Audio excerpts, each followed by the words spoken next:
जय हिंद दोस्तों। अगर आप जो है यूपीपी जी हाँ दोस्तों, अगर आप यूपीपी की तैयारी कर रहे हैं तो आज हम आपके बीच जो है स्टैटिक जीके का मॉक टेस्ट नंबर जो है 4 लेकर आए हुए हैं।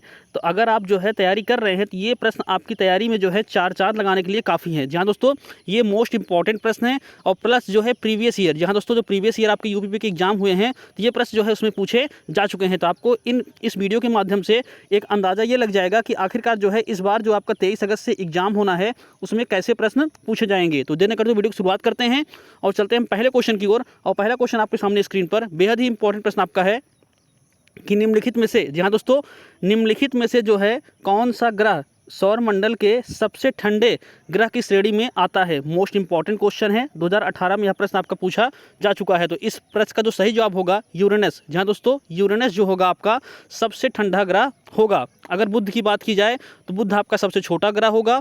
अगर वहीं बात की जाए मंगल की तो मंगल को जो है लाल ग्रह के नाम से भी जानते हैं।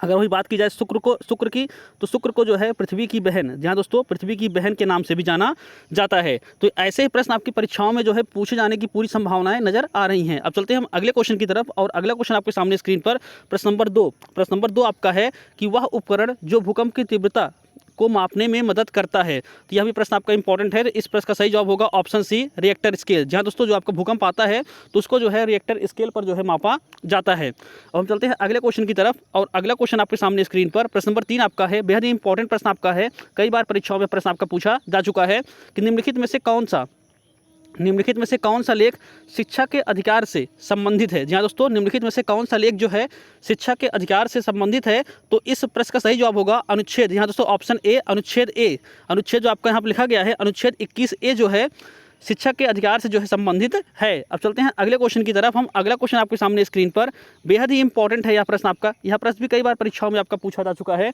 तो आपका प्रश्न है कि किस बंदरगाह को, जहाँ दोस्तों किस बंदरगाह को भारत के पहले हरित बंदरगाह के रूप में जो है विकसित किया जाता है। तो इस प्रश्न का जो सही जवाब होगा ऑप्शन डी, हल्दिया बंदरगाह। जैसे हाँ दोस्तों, हल्दिया बंदरगाह को जो है भारत का सबसे पहला हरित बंदरगाह के रूप में जो है विकसित किया गया है।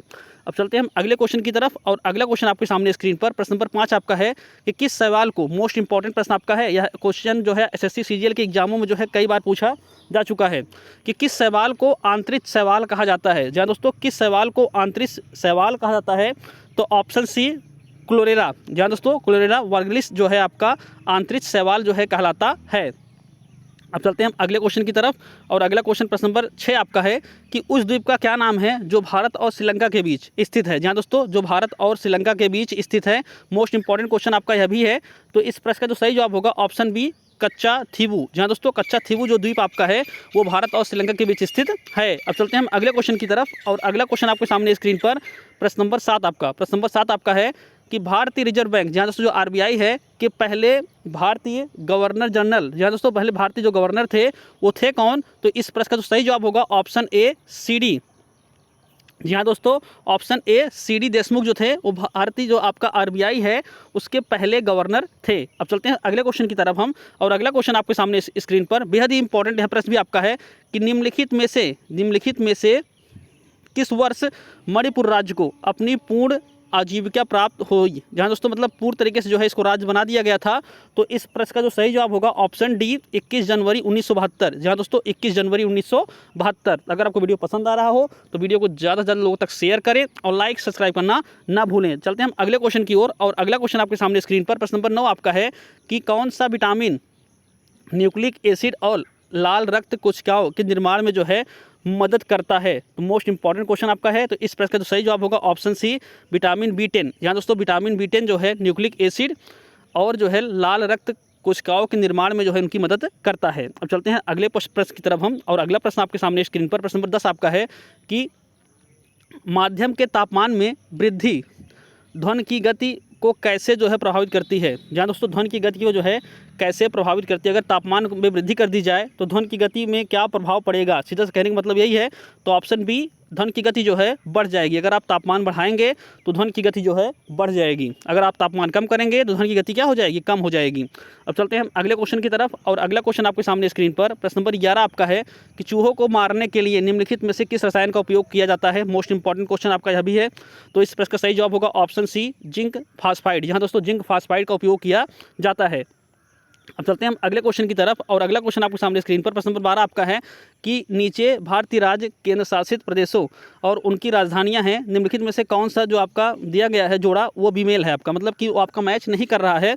तो ऑप्शन ए तेलंगाना हैदराबाद ये सही है आपका, असम दिसपुर ये भी सही है, लक्षद्वीप करावती ये भी सही है, यानी कि जो आपका दिया गया है चौथा ऑप्शन मध्य प्रदेश लखनऊ ये गलत है आपका, क्योंकि मध्य प्रदेश की राजधानी आपकी पता है भोपाल, और लखनऊ जो राजधानी है वो यूपी की है, उत्तर प्रदेश की राजधानी है। अब चलते हैं अगले क्वेश्चन की तरफ, और अगला क्वेश्चन आपके सामने स्क्रीन पर प्रश्न नंबर 13 आपका है कि पृथ्वी की आयु की गणना में किस तत्व के समस्थानिक का उपयोग किया जाता है।